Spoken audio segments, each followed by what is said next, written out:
And now I'm going to go ahead and I'm Shauna Warner with Neighborhood Services. Sorry, forgot to introduce myself. And I'm going to now turn it over to Joel Varner with Kimley Horn to go through the presentation. And for those who just joined us, we will do the Q&A after the presentation. Thank you. Okay. Thank you, Shauna.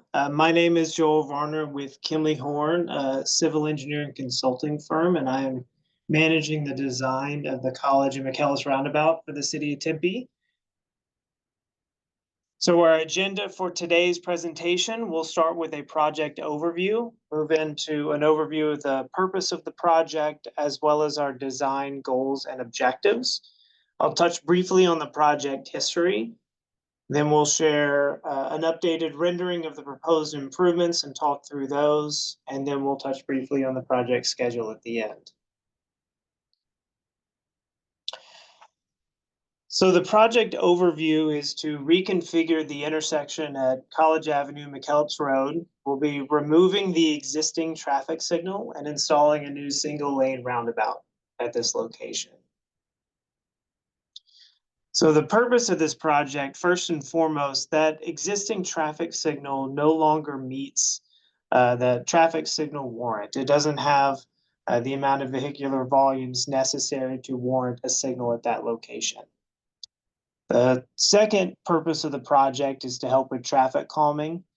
We've received some feedback from residents in the area that there are some motorists that drive pretty quickly through this intersection, and roundabouts provide a natural traffic calming.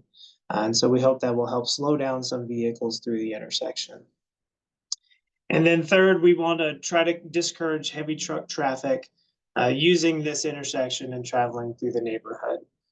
So those three items together make up the general purpose and need for the project. Our goals and objectives with the design, first and foremost, we want to make sure that we promote safety with our new design. Second, I mentioned the traffic calming elements. We want to make sure that we accomplish that without impacting vehicular connectivity, and that vehicular connectivity is both residential motorists as well as emergency vehicles. The roundabout is specifically designed to allow for emergency vehicles like fire to still travel through it unimpeded. We want to maintain existing bicycle and pedestrian connections where they are today. We're going to provide new landscaping that includes low impact development or LID improvements. And we're also going to upgrade the street lighting at the intersection. So a quick history of the project. Since the design has been going on for a number of years, it was originally initiated by the city back in 2018. That design was completed in 2019. However, the project was put on hold as the city awaited additional funds for construction. Earlier this year, the project design restarted with the goal of updating the design to include the latest accessibility standards and to update the design to reflect any changes to the City of Tempe design standards as well.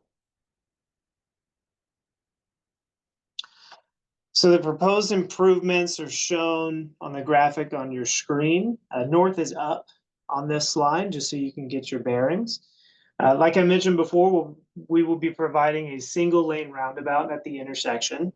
The sidewalks on all four corners are typically 10 feet wide. And they're separated from the back of curb by at least a 2-foot buffer to provide some enhanced safety and comfort for pedestrians.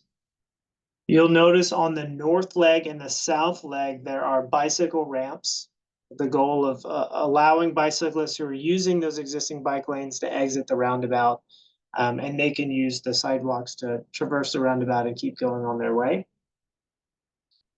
We're providing new or extended raised medians, as well as a center island that will have the new landscaping that I mentioned earlier. The low impact development features include water harvesting both on the northeast corner and in the center median island. There are new streetlights provided both on the center of the roundabout itself, as well as near the pedestrian crossings to make sure that those are properly illuminated for safety. And there are new transit shelters and new bus stops provided both on the northbound and eastbound departure from the intersection.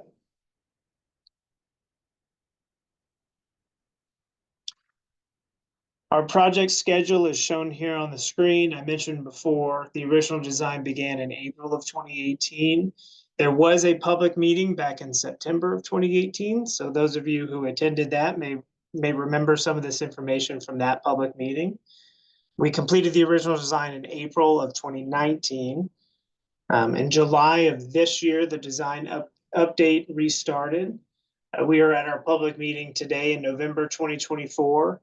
We anticipate completing the design by the end of this year, bidding it for construction contracting sometime around February 2025, and then construction will begin in the spring or summer of 2025. So that brings us to the end of our presentation. I'll go ahead and open it up for any questions. And for questions, you're welcome to raise your hand or you can place it in the chat.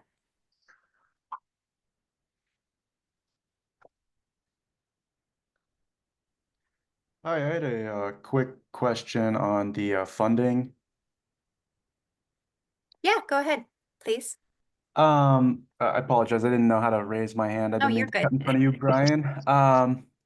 So the funding got it wasn't achieved in 2019 or so. Is it secured and is it like protected? Is this going to happen for sure? Hey, Shauna, I can take that question. Good afternoon, everyone. This is Shelley Seiler. I'm the Deputy Transportation and Sustainability Director. So you are correct. Back in 2019, we had 2 roundabout projects that were underway. The cost estimate and bids for the one that's down at Grove Parkway and Priest came in higher than we expected. And so we needed to come up with that additional funding. So that was transferred to that project. We have since added this project back into our CIP, and it is funded for this fiscal year. And those funds are secured. I will say that our estimate right now is a little higher than the amount of funds that we have allocated in the CIP. However, we anticipate requesting needed funding, and that's why the project shows a construction schedule of spring and summer of 2025. Can I follow up real quick? Sure. So is this project kind of grouped with another roundabout project that might take priority over it, or is it kind of its own thing now? No, it's its own thing. They were separate projects before. The location that was down south had a higher crash history, and so that's why the funds were moved. But there are no other roundabout projects that this might compete against. Great. Okay, that's all. Thank you. I appreciate the meeting. And did you want to go ahead?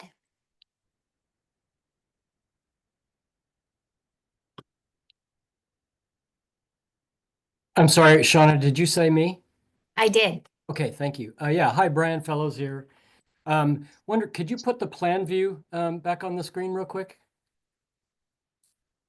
If I'm reading it right, it looks like there's not a bike off ramp for westbound cyclists on McKellips. Is that correct?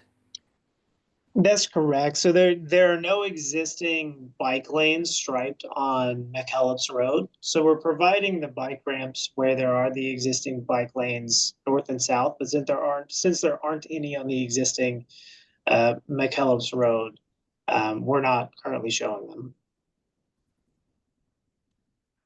Just curious, I should be more familiar with the standard than this, but is that the requirement for a bike ramp, is that there must be an existing bike facility? I think the bike ramp is there to provide that access along a designated bicycle facility.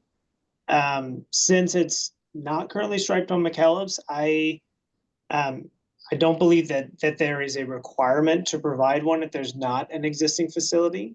but that's definitely something that we'll double check. And if it needs to be included, we'll make sure that we get it added in there.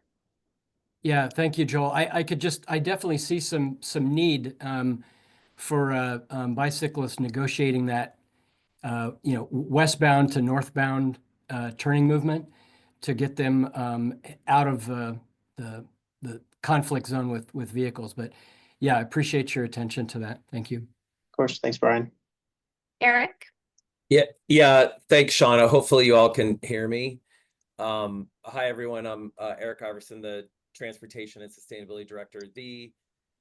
That's a good question that you bring up, Brian, about McKellips and bicycle facilities. We're having so thank you for doing that. We are having an internal discussion about future possible changes to McKellips east of College here over to Scottsdale Road because of some of the developments happening in that area and just really the need for, and some neighborhood interest on that segment of McKellips to have it be more multimodal, specifically bike facilities. So your question is a good one, and thank you for bringing it up. And then more to come on what happens in the future on McKellips. Thank you. Okay, Nancy, you had questions if you want to go ahead. Yes, thank you, Shauna. First of all, Brian, Eric, it's Nancy, and neighborhood colleagues.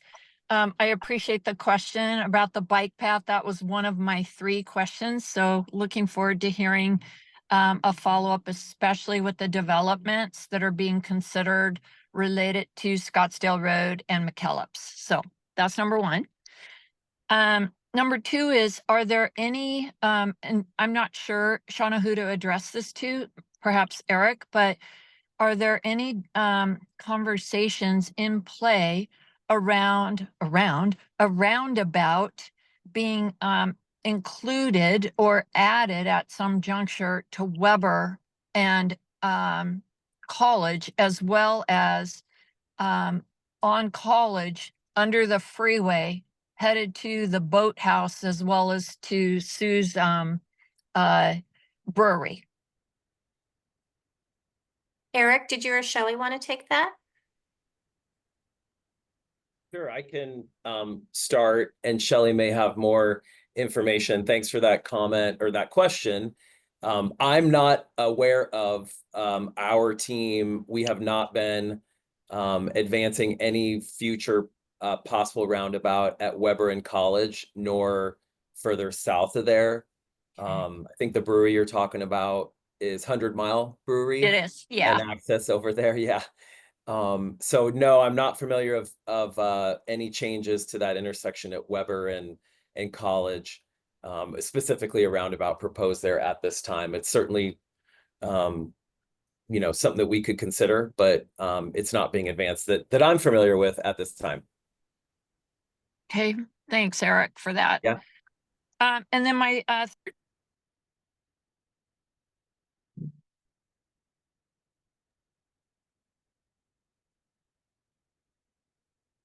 Nancy, I think you lost your audio. oops, thank you. Oh, there Sorry you about are. that, Shauna. That's all right. Yeah.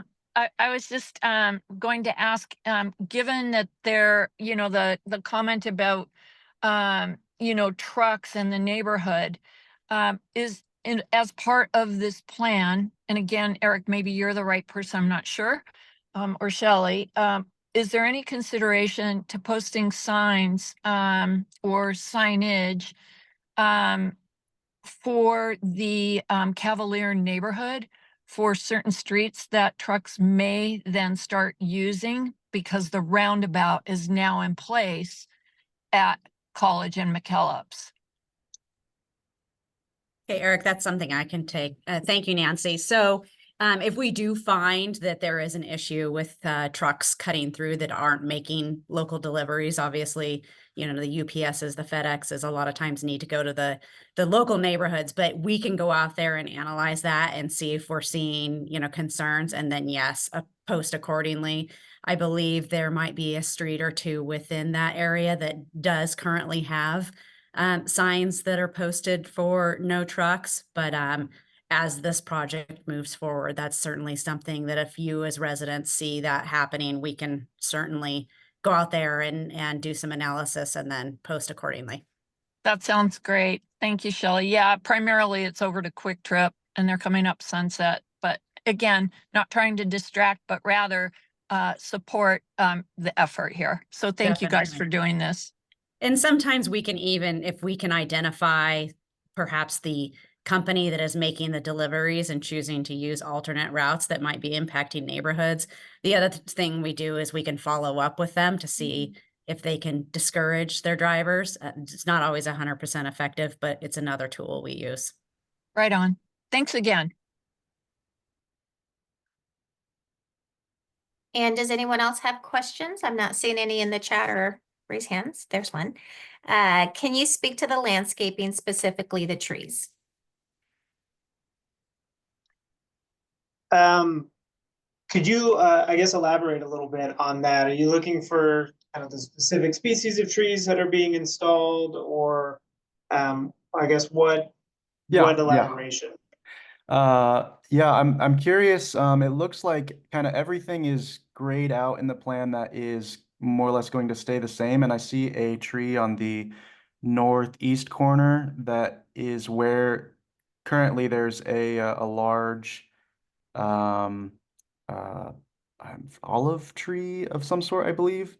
Is that tree included in there, or is there a new tree going to be planted? And then my second question is just clarification on it looks like there's trees in the roundabout, or a tree in the roundabout and on the medians inside. Is that the case, or are those a different plant?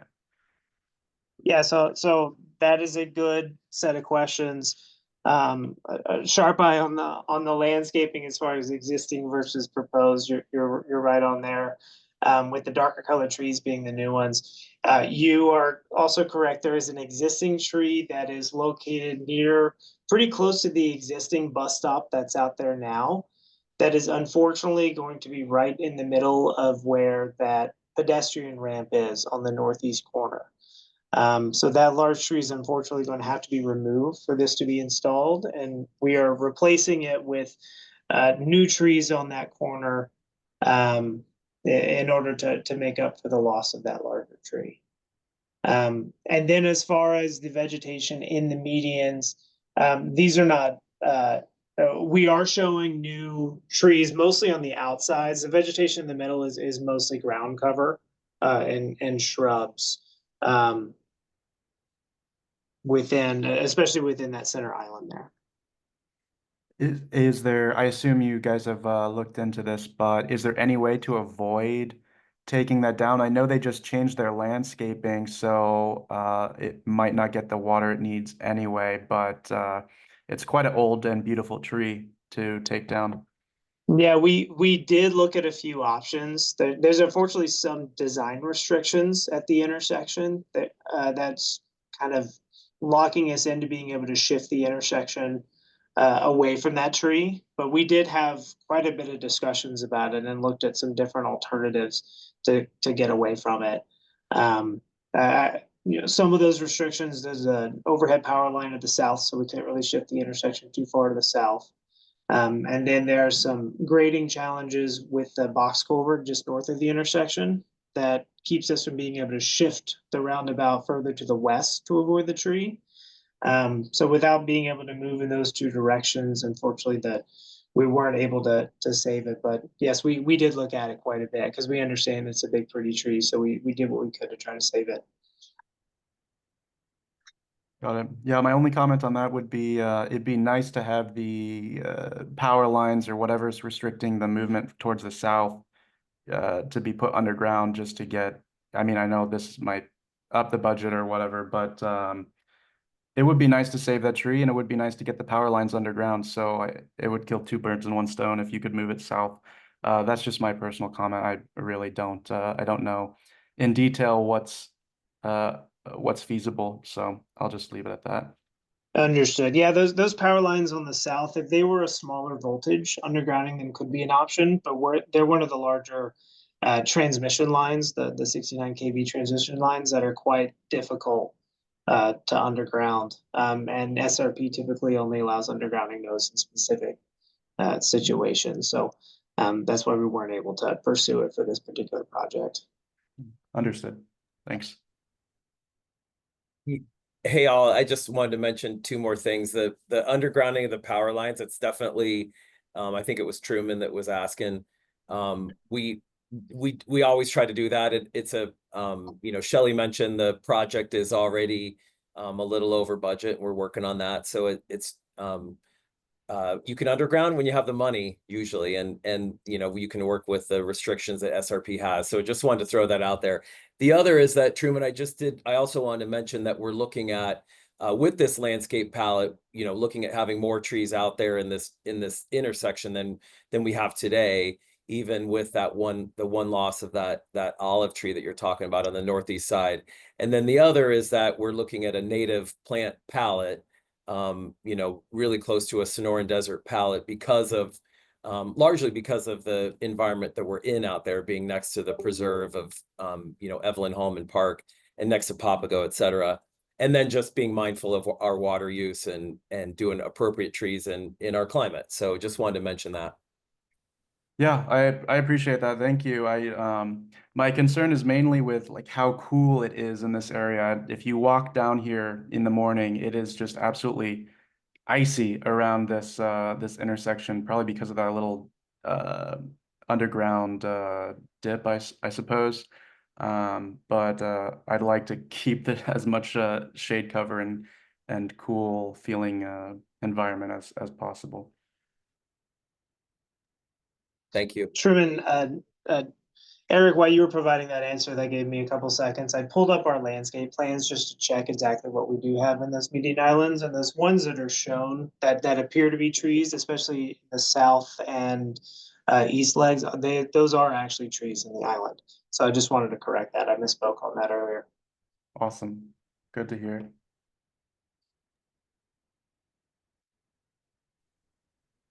Brian, go ahead.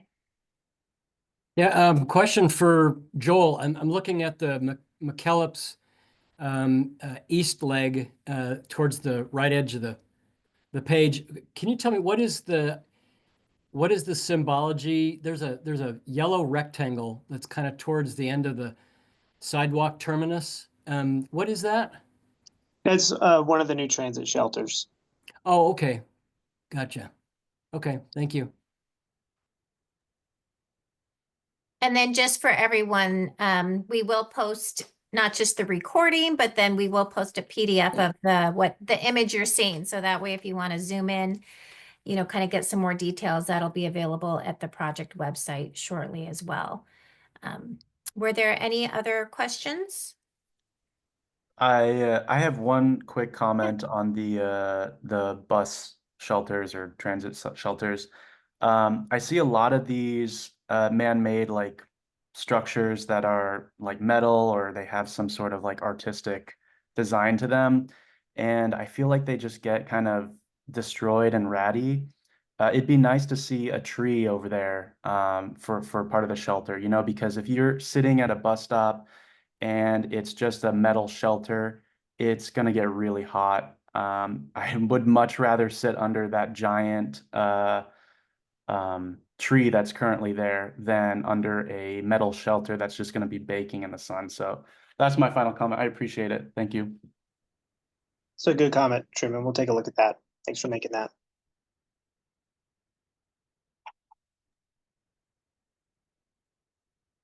And did anyone else have questions? Yeah, Eric, did you, or that thumbs up, Eric thumbs up that. Okay, he'll look at that as well. Brian, did you have another one or was your hand just still Yeah, up? sorry, me Oh, again. no, we're here to answer. I'm looking at the placement of the what looks like high-vis crosswalks in reference to your yield lines. Looks like a tiger tooth yield line. I don't know what the, you know, MUTCD or other standards and require, but it seems to me, wouldn't you want those vehicles entering the roundabout slowing down before they get to the crosswalk, rather than telling them to yield? Oh, it's okay, just go through the crosswalk, now you must yield. You see what I'm saying? I do, yeah. So Brian, the MUTCD requirement there is there needs to be a 20-foot separation between those shark's teeth and the high visibility crosswalk. We're meeting that standard everywhere except on the westbound approach, kind of on the northeast corner. That's something that we have caught in our recent design reviews and have since fixed. It's just not updated on this particular graphic, but the MUTCD requirement is to have the high visibility crosswalks and then a 20-foot space, and then you have those charge sticks. Okay, thank you. And then there was another question. Is there any possibility for some speed tables on College? 30 miles per hour is nearly impossible to drive and people will still speed in this area.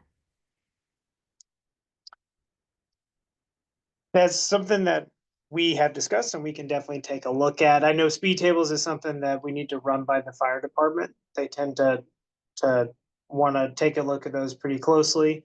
But that's something that is an option and something we can definitely consider. Hey, Alan, Hey, Sean, I can add to this. Yeah. This is Corey Steele, Senior Civil Engineer in Transportation and Sustainability. So with College, we do get complaints about speeds along there from time to time. The speed limit was recently reduced to 30 miles per hour. So it actually, north and south of the roundabout, it now will be eligible for traffic calming features such as speed cushions. So right now we're kind of letting it, the speed limit just changed. I think it was about 2 weeks ago when it finally took effect. So we're kind of letting it level out. We have already received a request to evaluate some traffic calming along there. So once it levels out, we will start getting some traffic counts. And there's a possibility that north and south of the roundabout, we might be installing speed cushions if that goes forward. That would have a public vote though. So if you live anywhere along there, you'll have the option to vote for or against something like that if it moves forward. Thanks, Corey. And then it was a comment and Nancy had asked, and we can include pictures, but for the new street lighting, is that, do you know, in the area, just the regular street lighting? Yeah, it's just kind of your standard single pole mounted street light.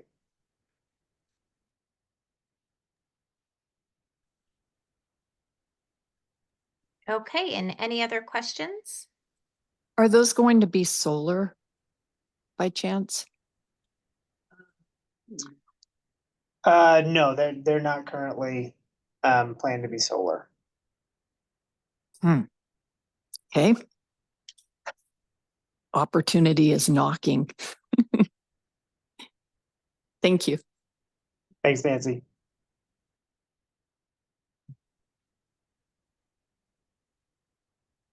Okay, great questions. Thank you, everyone. And I did drop a link to the project website in the chat as well for those that want to follow with the project. And again, we will make sure and keep everyone informed on next steps once we're ready for construction.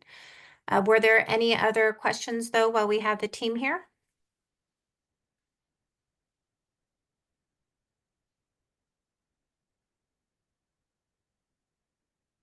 Okay, and then just a reminder that if you want to come talk to the team in person, we will be at the North Tempe Multi-Gen Center tonight at 6 p.m. So you're also welcome to come. We'll have just the same information, nothing new, but we'll have the team. If you think of a question between now and then, you're welcome to join us there. We appreciate your time today. Thank you.